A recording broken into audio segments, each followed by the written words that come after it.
Muy bien, mis amados hermanos. Este, Hoy día, como les dije, yo quiero compartir con ustedes una pequeña charla de lo que es la predicación expositiva. Como ustedes saben, estamos viendo ese tema. Y yo creo que la mayoría de gente en el mundo no entiende lo que es la predicación expositiva. De hecho, hay un montón de personas en el mundo que no tienen ni idea, hermanos, no tienen ni idea qué es la predicación expositiva. Estamos rodeados de un montón de gente que le gusta hablar de temas y de ideas, y para eso toma ciertos versículos de la Biblia y los añade a sus ideas y nada más. Pero como estamos aprendiendo la predicación expositiva, es mucho más que eso, es mucho más que eso.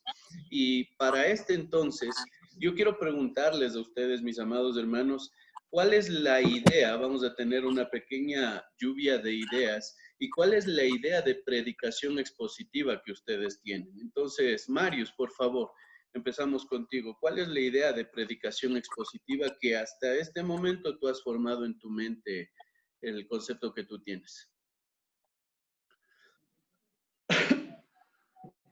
A ver, para mí la idea, o sea, como una predicación expositiva tiene que ser, o sea, primeramente tiene que ser basada en las escrituras.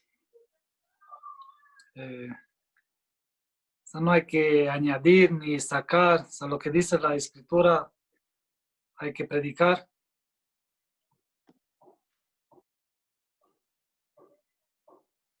Y, o sea, no entiendo a qué te refieres, que dé un resumen, ¿no?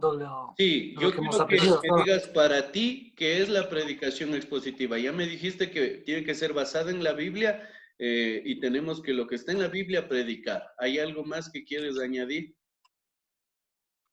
Bueno, serían muchas cosas, ¿no? O sea, primeramente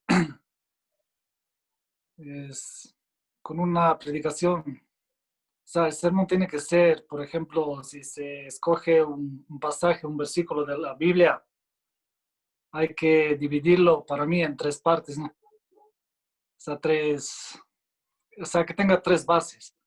O sea, primero, lo que dije antes, no hay que sacar y añadir. Segundo, no hay que buscar tu gloria, sino la gloria de Dios en ese pasaje que se predica. Y tercero, buscar que la gente eh, entienda que a través de eso, lo que están escuchando, tienen que santificarse, o sea, Mm, buscar la santificación. ujú. Claro, tiene que mover a la gente a la acción. Amén. Gracias, hermano. Gracias por tu opinión. Gustavo, hasta este punto, con todo lo que hemos podido estudiar y ver, ¿qué concepto tienes de la predicación expositiva, hermano? Bueno, el concepto que yo podía ver de la predicación expositiva, bueno, primero está bien que lo que dice la Biblia, eso, bueno, yo tengo que ver qué dice el autor del pasaje, obviamente, qué contenido tiene el pasaje para poder sacar la idea de qué es lo que estaba sintiendo el que estaba escribiendo en ese momento. Y eso, de eso, hacerle entender a los hermanos o a las personas que yo vaya a predicar, tengo que hacerle entender qué es lo que dice el pasaje mismo, qué contenido tiene, y para qué es. ¿Ya? Muy bien, gracias, mi hermano. Pedro, igual. Ya. En realidad para mí, a través de este estudio y todo esto, lo que he podido entender son varias cosas, ¿no? En cuanto a la predicación expositiva, creo que una de ellas ya mencionó Marius, es en cuanto a la exégesis, ¿no? El estudio minucioso que se tiene que hacer de las escrituras, tomando nuestro tiempo para ponernos quizás en el tiempo en que fue escrito, el autor, cuál era la idea, ¿no? En sí, el énfasis de lo que Dios está diciendo a través de eso. Dar una definición, en realidad yo me apego a la definición que daba el expositor, que era una cosa bien definida, ¿no? Extensa, con puntos varios y definida. Pero en un resumen yo puedo decir que es justamente eso, es el estudio exegético de la palabra de Dios, donde tú tienes que tener un corazón humilde para que Dios hable a tu vida, y esa idea, ¿no es cierto?, de lo que Dios transmite con un buen estudio, con una buena preparación, tú puedas transmitir a los oyentes, y Dios, a través del Espíritu Santo, es el que se encarga de llevar el mensaje para los oyentes. Con la idea, como también ya dijo Gustavo, con el propósito de que el oyente, a través de ese mensaje, su vida sea transformada, que Dios a través de su palabra sea transformando la vida de la persona que lo oye. Entonces, añadiendo eso a lo último que estudiamos en esta semana, y algo que me impactó mucho es en cuanto al poder que tiene la palabra de Dios, y no dejando de lado, y bueno, ahí había algunas cosas que decía, que no dejando de lado el hecho de que somos herederos, de que somos administradores, de que somos heraldos, de que somos embajadores, y que la palabra de Dios se tiene que predicar como tal, con poder desde lo alto. Y nosotros solo somos esos instrumentos que Dios quiere usar. Amén. Eso. Gracias, Peter. Gracias, brother. Stalin, lo mismo, hermano. Hermanos, hola. Bueno, yo creo que un sermón expositivo tiene varios objetivos, ¿no? Primero es ayudar a los oyentes a entender el significado real de lo que dice la palabra, ¿no? A través de un trabajo duro, un estudio como debe hacerse, ¿no? Para poder sacar lo que en realidad dice el mensaje, y así para exponerlo a los creyentes. Es sacar a la luz aquello que el texto está mostrándonos, aquello que nosotros tal vez no vemos, ¿no? Es profundizar, es revelar lo que el texto está ahí. Amén, amén. Gracias, mis hermanos. Verán, básicamente es en conjunto varias de las cosas que ustedes han dicho, es eso, ¿no es cierto? En conjunto lo que es la predicación expositiva. Ahora, nuevamente yo quiero darles un concepto, ¿ya? No sé si Marius puede ayudarme a leer el concepto de la pantalla. A ver. Es exponer, o sea, predicación expositiva, es exponer el significado original de un texto bíblico dentro de su contexto y en base a una exegesis seria que es empoderado por el Espíritu Santo y que sea de edificación para la congregación. ¿Ya? Básicamente, hermanos, en esencia es exponer, ¿de acuerdo? Nosotros sabemos que no podemos entender la Biblia, y a la mayoría, al promedio de las personas, lee la Biblia y no la entiende a la primera, ¿no es cierto? Entonces, cuando nosotros somos llamados por Dios para exponer su palabra, lo que necesitamos es sacar el significado de la palabra para exponerlo a la congregación, ¿no es cierto? Y para eso nos hacemos uso de algunas herramientas, hermanos, y básicamente lo que tenemos que hacer es hacer una exégesis.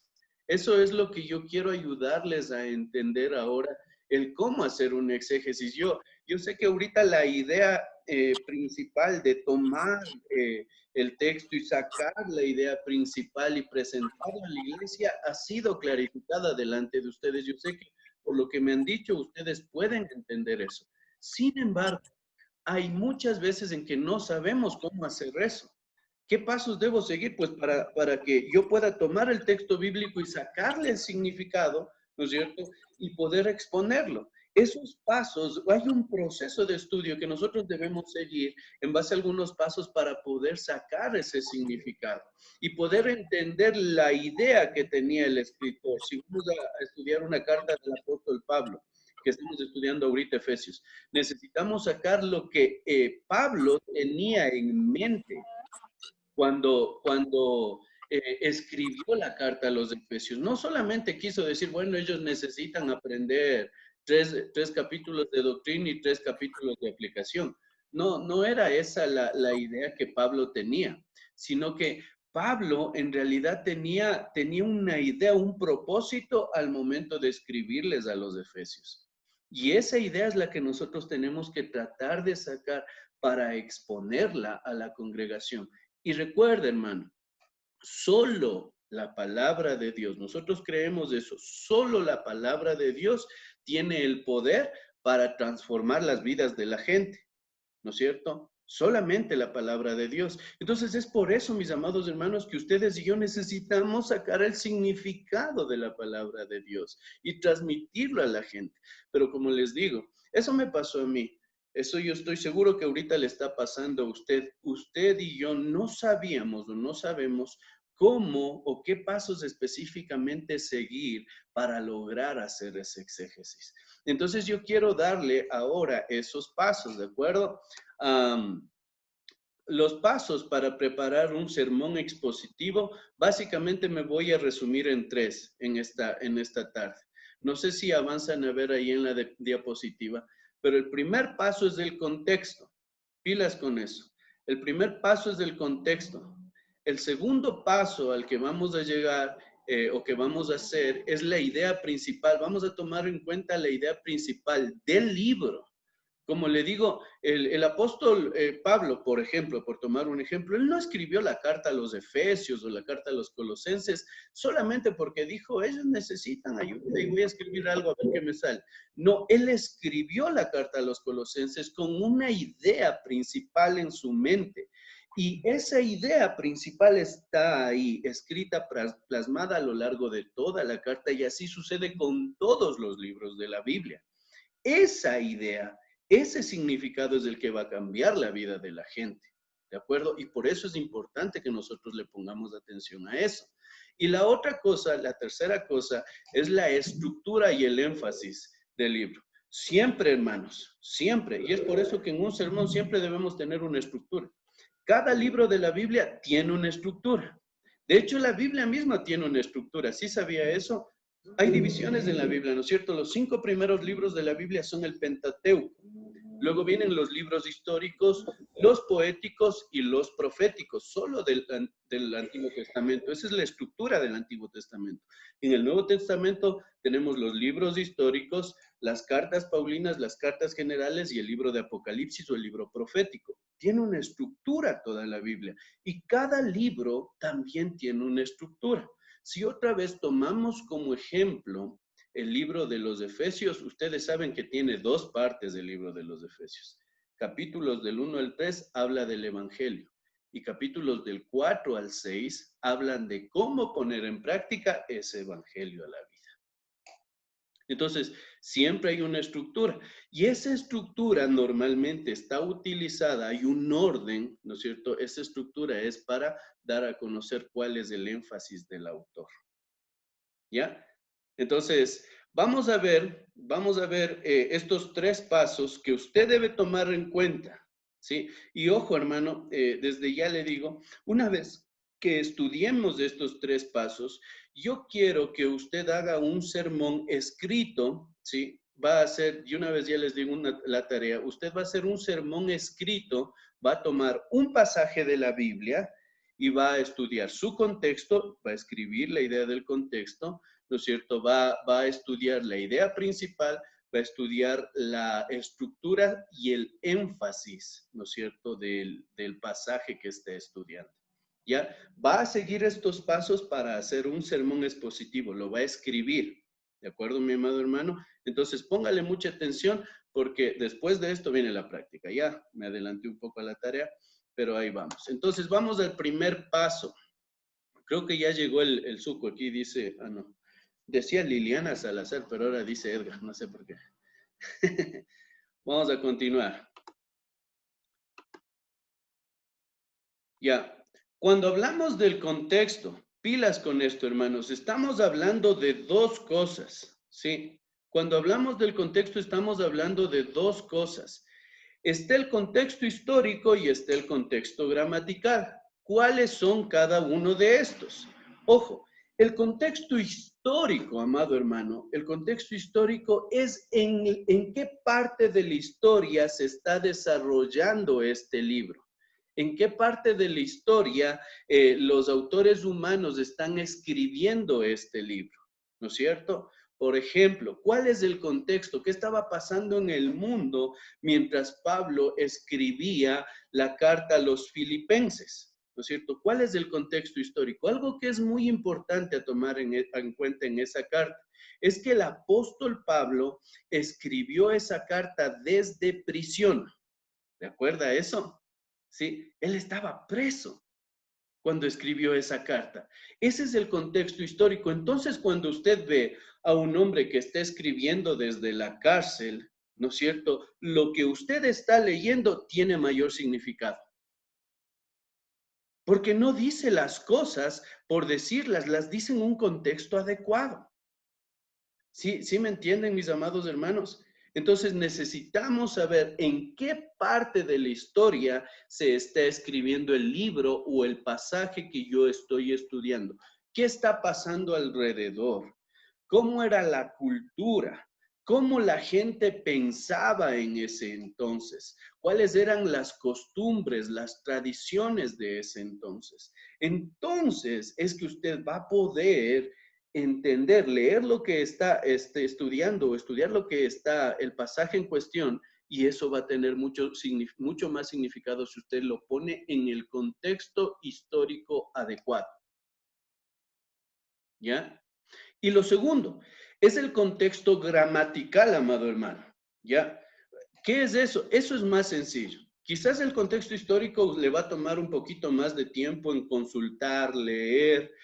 Es bueno tomar Biblias de estudio. Siempre en una Biblia de estudio al inicio de cada libro se nos da una buena introducción de lo que estaba pasando en el mundo en ese entonces.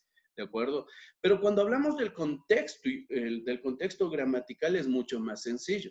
Porque lo que usted tiene que hacer es leer lo que está inmediatamente antes y lo que está inmediatamente después. Eso es contexto gramatical.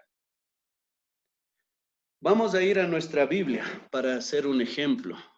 Por favor, Gustavo, ayúdame leyendo Juan 11, versículos 25 y 26. Juan 11 ya.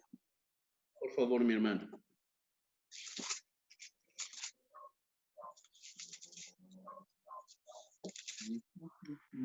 Ya. 25 y 26. Sí. Ya. La palabra de Dios dice, les dijo Jesús, yo soy la resurrección y la vida. El que cree en mí, aunque esté muerto, vivirá. Y todo aquel que vive y cree en mí, no morirá eternamente. ¿Crees esto? Ya, muchas gracias.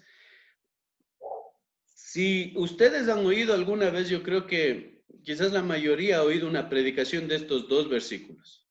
¿De acuerdo? Sí. Jesús dijo, yo soy la resurrección y la vida. ¿No es cierto? El que cree en mí, aunque esté muerto, vivirá. ¿Ya? Ahora, si uno piensa en este versículo y solo le dejamos ese versículo solito, lo que vamos a pensar es que Jesús está hablando de la vida eterna y nada más. Pero no vamos a entender cuál fue la ocasión que llevó a Jesús a hablar de ese versículo. Y si ustedes han leído todo el capítulo 11, el contexto, lo que está antes de estos versículos, es decir, desde el versículo 1 hasta el versículo 24, ¿qué pasó? ¿Usted sabe? Bueno, todos tienen sus micrófonos muteados. Habla sobre la muerte de Lázaro y que Dios quería mostrar a través de la muerte de Lázaro que él era Dios, ¿no? Que él quería mostrar que él tenía todo ese poder y para que las personas pudieran conocerle, que él sí era Dios. ¿Qué pasó? Ahora, después del versículo 26.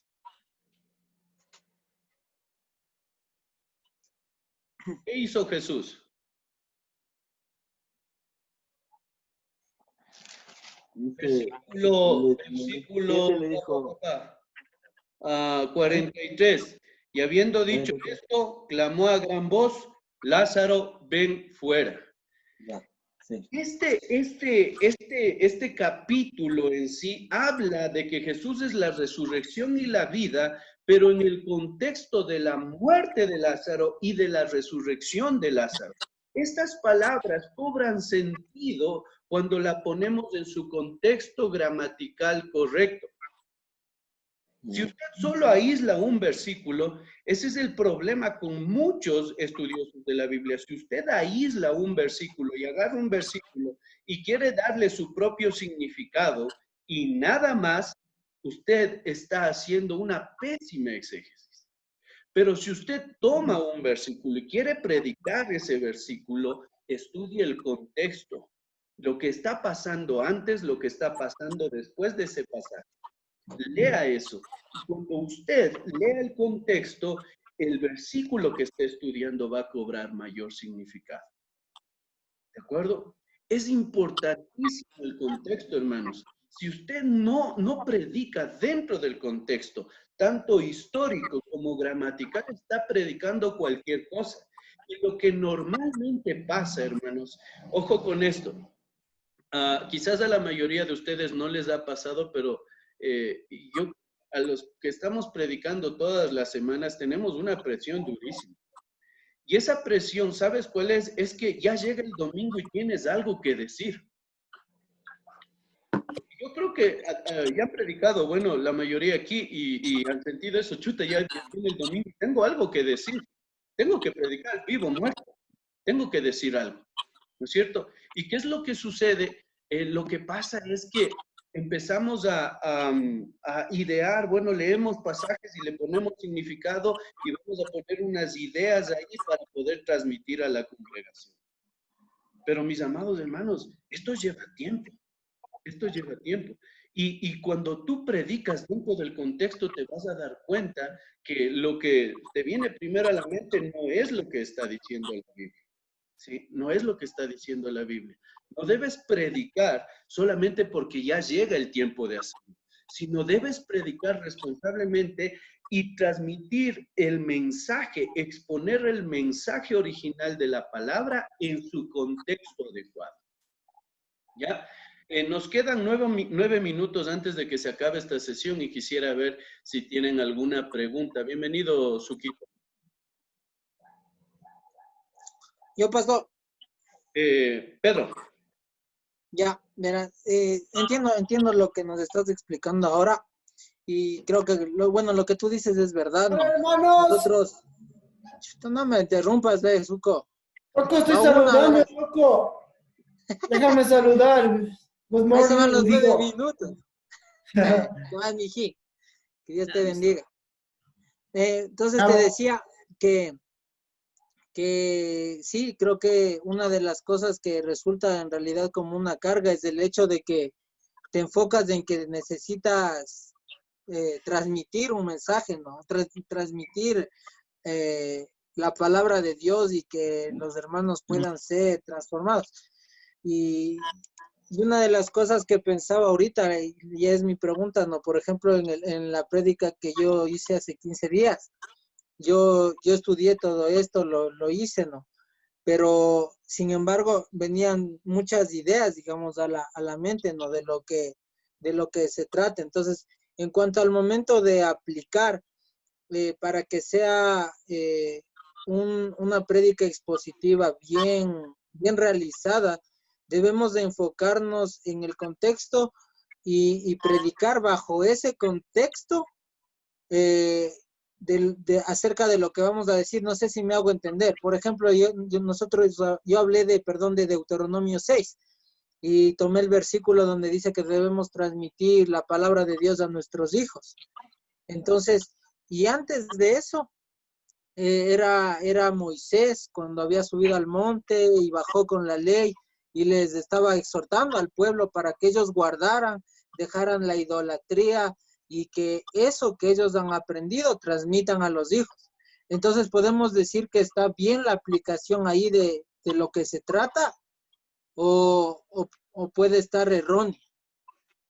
Ya. No sé si me hago entender. Sí te entiendo, hermano, sí te entiendo. Verás, Gracias por la pregunta porque me ayudas bastantísimo. Esto que les voy a decir, hermanos, es súper importante, es supremamente importante.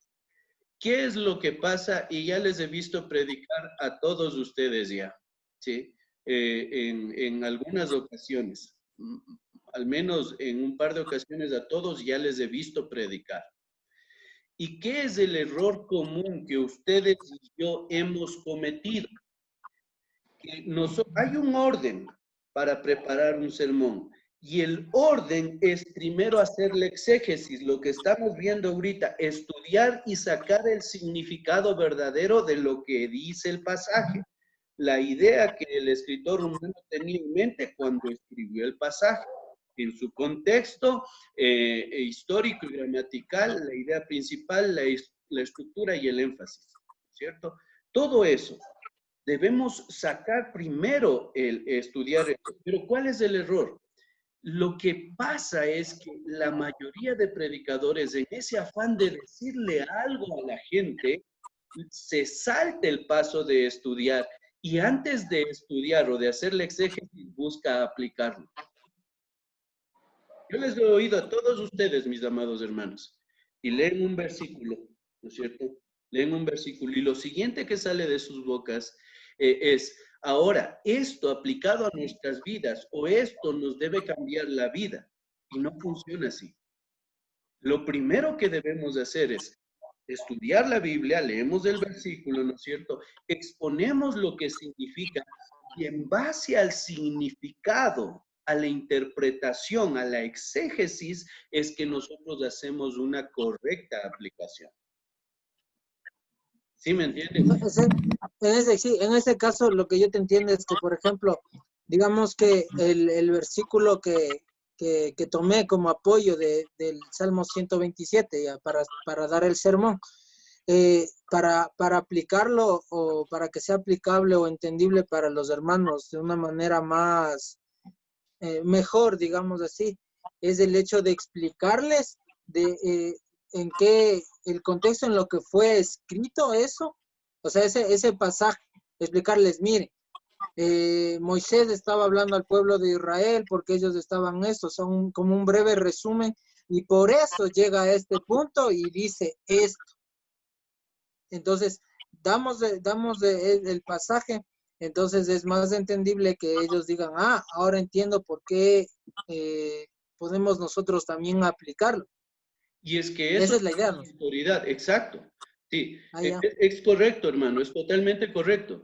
Es que recuerden, ¿qué cambia a las personas? Primero, ¿qué cambia a las personas? Lo único que cambia es la palabra de Dios.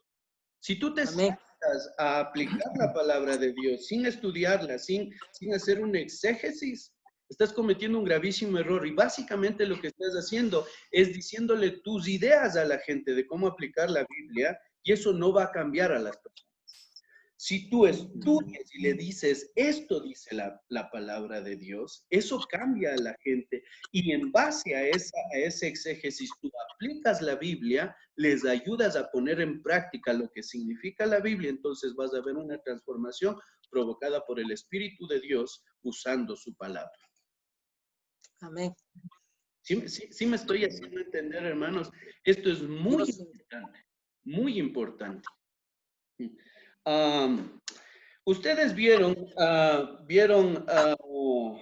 un ejemplo de eso en uno de los sermones. Si no estoy mal, fue el primer sermón que vieron, en donde el pastor Sugel ponía el ejemplo de David y Goliat, ¿no es cierto? Sí. Sí. De las piedras que puedes aplicar a tu vida y se va del contexto y de lo que es la idea. Ajá. Esa es la idea. ¿Se acuerdan? O sea, lo que tendemos a hacer es buscar la Biblia y vamos a aplicar algo. Estas 5 piedras significan las 5 cosas que debes tirar de tu vida. El gigante es el pecado que debes tumbar en tu vida y cosas así. Pero eso no dice la Biblia. Ese pasaje, el capítulo 17 de Primera de Samuel, ¿sí estoy bien? Sí, el Primera Samuel 17. Tiene una idea del por qué Samuel puso ese pasaje. Y no es de estas ideas solamente buscar aplicar, necesitamos estudiar la palabra de Dios. Comprendemos. Otro versículo típico, es Filipenses 4:13. ¿Qué dice Filipenses 4:13? Todo lo puede en Cristo que me fortalece. Amén, ¿no es cierto? Y la gente leyendo ese versículo cree que va a vencer al cáncer, cree que va a salir adelante su matrimonio, no se van a divorciar, cree que el banco le va a perdonar sus deudas, cree que va a conseguir un trabajo espectacular y todo lo puede Cristo que me fortalece. ¿Cuál es el contexto de ese pasaje? Leve. Está hablando del dinero. De la provisión. Amén. Está diciendo que ha aprendido a vivir contento con poco o con mucho. Ahí, en ese contexto, cobra significado y dice, todo lo puedo en Cristo que me fortalece. Teniendo poco, teniendo mucho. ¿Sí me entienden la idea, mis amados hermanos?